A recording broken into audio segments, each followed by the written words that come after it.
This video is how to change your sprinkler pump without changing all your plumbing. First of all, you have to read the tag on your pump. Make sure you buy the exact same pump. Mine happened to be an Everbilt with a 1.5 horsepower sprinkler pump. So I went online and I located it. The store that had it was right down the street from me, and they had 9 in stock. How I knew my sprinkler pump was bad is it kept popping the breaker. So I disconnected the electrical to find out where the short was. If it was from the panel to the timer, or from the timer to the sprinkler pump, or was it just a sprinkler pump? Once I diagnosed where it came from by eliminating some wires and then hooking them back up and turning the breaker on and off, this way I was able to detect that it was. Before you start, make sure the breaker is off. This is the exact same model I have, so I'm very happy about that, and I'm able to put the sprinkler pump in without changing the plumbing. Everything else should hook up exactly how it is now with the same housing, and that's what I'm going to show you. So as I unpack it, I'm pulling out the motor, I'm looking at it. It looks exactly like what I have. First, it looks a little bit bigger once I get it out of the box, but as I proceeded to move forward and take everything apart, I was able to determine it is the exact same model, that I will not have to change the plumbing. This saves a lot of time and effort. Okay, once you unpack it, you have to take this band off. That'll separate the motor pump from that housing that all the plumbing hooks up to. So pry it apart, be careful, there's some rubber washers in there, you don't want to damage them. Okay, the housing and the new pump, it's very clear. You see these O-rings, you have one on the inside and one on the outside edge. Both of them create the seal to the housing. All right, let's take apart the existing motor that we have to remove. Okay, once you take off the back, you have your wires in there. You need to disconnect those. Don't forget to disconnect the ground wire. The ground wire is a little bit lower.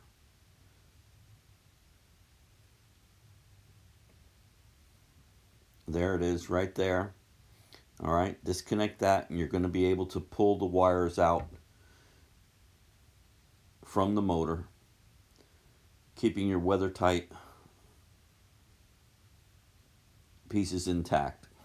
We'll have to take that one off once we remove the motor. All right, they put this bracket or this nut down on the bottom of the pump, made it very difficult to get it off, but I worked at it, got it off, and now we're going to separate the pump. Just wiggle it, it'll start coming apart, the water will come out. Bring it over to the other one, take the housing from the new one and put it on top of the old one. As you can see, it lines up perfectly, so I know this is going to work out fine. I know I do not have to disconnect the plumbing.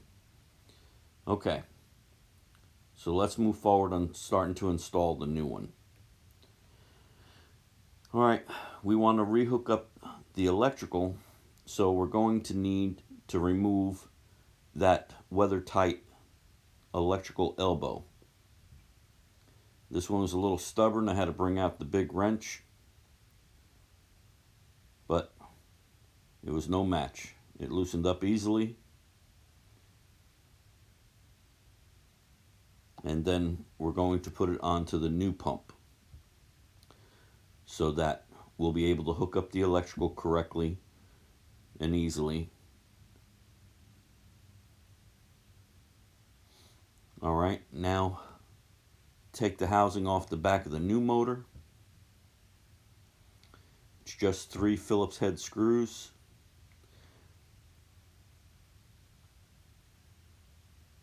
Remove the cover plate. It has some new electrical connectors in there for you. You can use them. It has a plastic plug on the top where the electrical goes in. Go ahead and remove that. You just prise out. There we go. Now we just install the electrical elbow. It's all the PVC. It has a washer on the bottom so that as you tighten it up, it's going to create a seal so no water gets into it. Double check that and make sure that that rubber piece is good, or if you need to go ahead and buy a new one. Everything was good on this one, so I'll just install it. Make sure it's tight enough that it seals to the housing. Okay, this one is a 220 pump. It has a switch that could be moved to a 110 or 120. So make sure you have the right electrical going to the pump. This one has a switch. All right, now use a lubricant, an O-ring lubricant, a lubricant that is good to use on the rubber O-rings and washer. Put some on this because we took the housing off. It already had some on it. I'm just adding some more on it now because I removed the housing, and I'm going to couple it with the existing housing that I have so I do not have to change the plumbing. Smear enough on there. Use it liberally.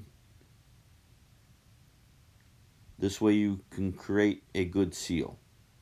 You don't want to have any leaks. Alright, put some on the outer ring also.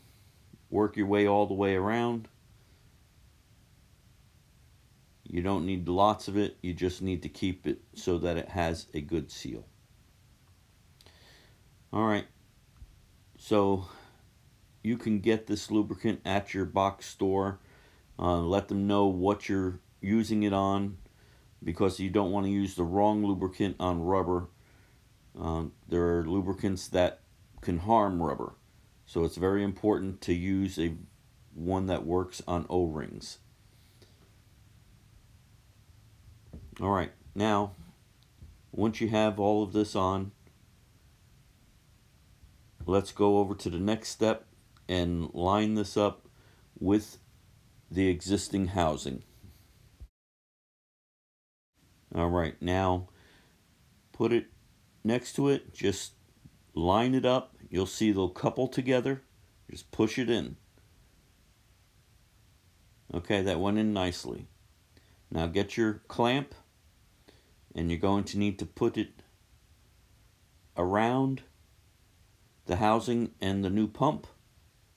You'll see the grooves. Line it up right. What I've done now this time, in case I ever have to do it again, I brought the nut up a little bit closer to the side so it's easier to get to. This was very difficult on the other one. I had to work on the back side and underneath. It gives you 2 nuts. Go ahead and get one nut on, bring it in really tight. For some reason they don't make it easy. Even with a longer socket, I can't get it tight enough. I have to use a wrench to get that nut even tighter. The second nut goes on to help lock the first nut so it doesn't come off through the vibration. Alright, we're ready to start hooking up the electrical now. Just push those wires back through the elbow, and they'll come out into the motor. Just pull them in, and then take your water tight and push it on. You see it has a rubber washer there, and it'll create a seal so no water gets into this pump. Alright, don't forget, hook up your ground wire first, and then we hook up our power. This is a 220 or 230, so even though there's a black and white wire, they're both power. Don't forget that. Both of them are carrying 115, 110, 120 voltage to the pump. All right, put the cover on, put your screws back in. This way we get it all sealed up. We're going to get ready to start this thing. Before you start this, you have to prime the pump. There's no water in here. If you start running this motor without water in it, you're going to burn it up. I've checked everything. Everything's complete, tightened up. Here you have the little nut that you can pull out and pour water into prime. But I have a valve on the top of mine. So I have this little thing I bought at Home Depot. It's a double female end, so I can put it on the spigot and then put my hose to it. This is going to make it easy to prime. It works really well. I suggest you pick one up if you have a spigot on the top of your sprinkler pump. Just makes it really simple to prime. Alright, now you have it all hooked up. Turn the valve so water will go in. Okay, check all your electrical wiring. We're getting ready to start this thing. Go ahead and close it all up so that you don't get water everywhere in case there happens to be a leak or your sprinklers come on in the zone where you're sitting.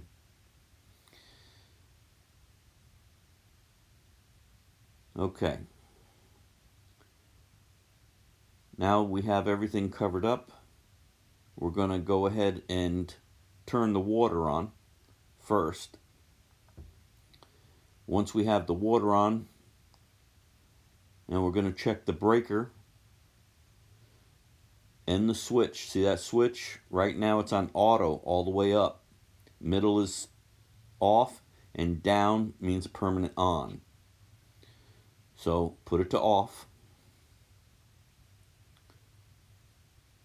Go ahead and check your breaker. Turn it on.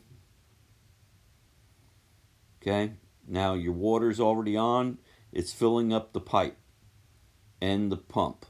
So now we're getting ready to start this thing. Everything looks good. We don't have any leaks. Let's turn it on. Okay. Let's turn this thing on. See how she runs. Yes. Very good. She's running good.